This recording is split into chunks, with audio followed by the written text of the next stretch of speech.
CSR leaders are increasingly looking for a platform to share knowledge and work together to achieve on-the-ground change.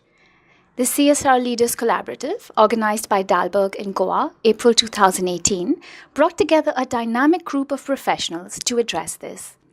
Outside of the workshop setting, we caught up with a few heads to ask, what does collaboration mean to you? I'm Ravi Bhatnagar. I am Director External Affairs and Strategic Partnerships for Asia, Middle East and South Africa with Reckitt Benckiser. We work in collaboration where we feel like there should be a skin in the game of both the partners, and we go with a very rigorous process of partnership brokerage. So that collaboration will be basically working with the strategy organizations and consulting organizations to come up with a framework which can show the fast track results. We look forward to partner with the organizations who will do the ground level implementation, like Dainik Jagran's CSR wing, or with the Aga Khan Foundation, who are already doing plenty of work in this direction. I'm not close to the idea of having more partners, but I'm very concerned about the partners which can actually bring something in the cooperative essence rather than it's a donor-donee relationship. No, we look forward for the match. The match can be in terms of the manpower match can be in terms of intellect match can be in terms of the money match. My name is Nusrat Pathan. I head the CSR at HDFC Bank. I think the geographies are what defines where you work.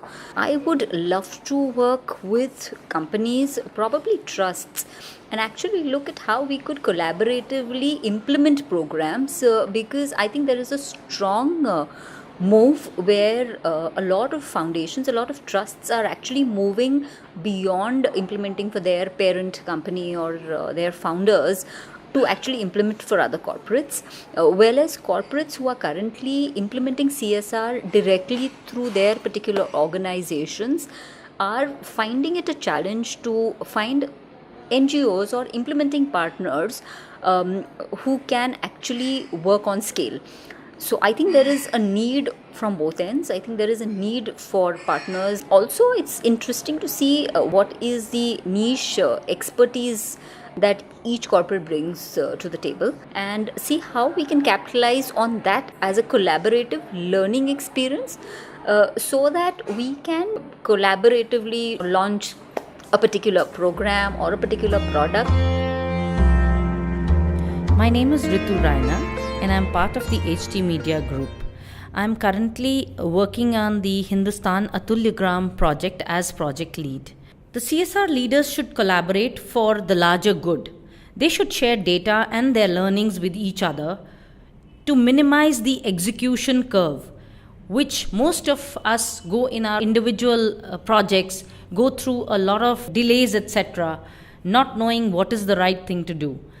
But sharing best practices and learnings would really help this entire community and in turn help the target audience that we are focusing on.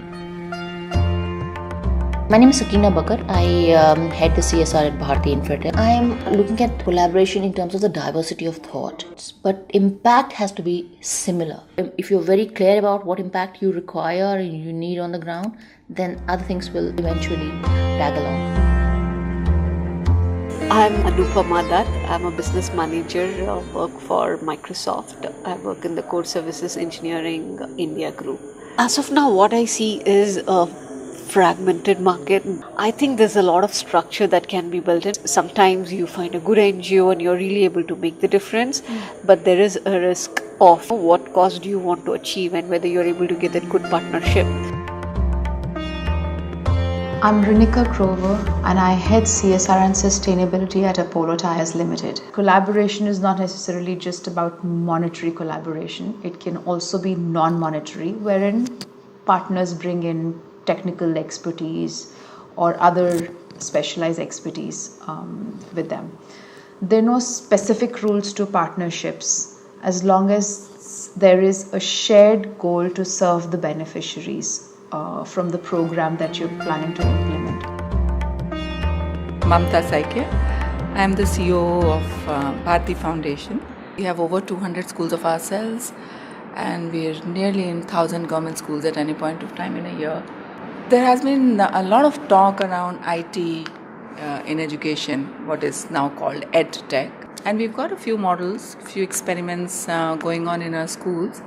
I know that if a solution works in our schools, which is in the villages, and the fact that we work with the poorest of the children, then that's a solution which will be effective in 1.6 million government schools.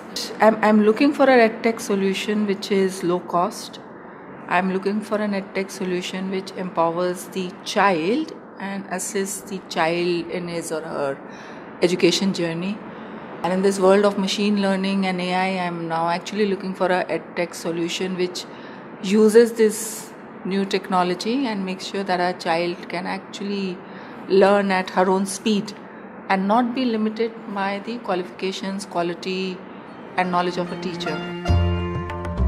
My name is Satyajit. I have joined the Tata Trust about 7 months back. I lead most of the initiatives of the Trust in the education portfolio that go to scale. I want to elaborate a little bit on this DIBS concept where development impact bonds. What I see in the space, if we want to go to this outcome based funding as a standard practice, then it is very essential that NGOs come to a certain level. So capacity building in NGOs is an area that I am looking into right now. So I am working with a few organizations which run these courses for capacity building. Reshma Anand, I head Hindustan Unilever Foundation. The key thing is that, of course, one, you should be aligned on purpose and values, and two, you should have the capacity to align your internal stakeholders also. You're not going to fund a project which is going to have 10 activities and 8 outcomes and so on and so forth, but you're saying together we're going to build organizations that will create these solutions, and we will take our bet in terms of building these institutions and not really their individual projects. I'm Jacob Nainan. I take care of Axis Bank Foundation, which is the CSR arm of Axis Bank and the group companies. My dream is to have a consortium of funders coming together and a consortium of NGOs implementing, and we are able to achieve better leverage.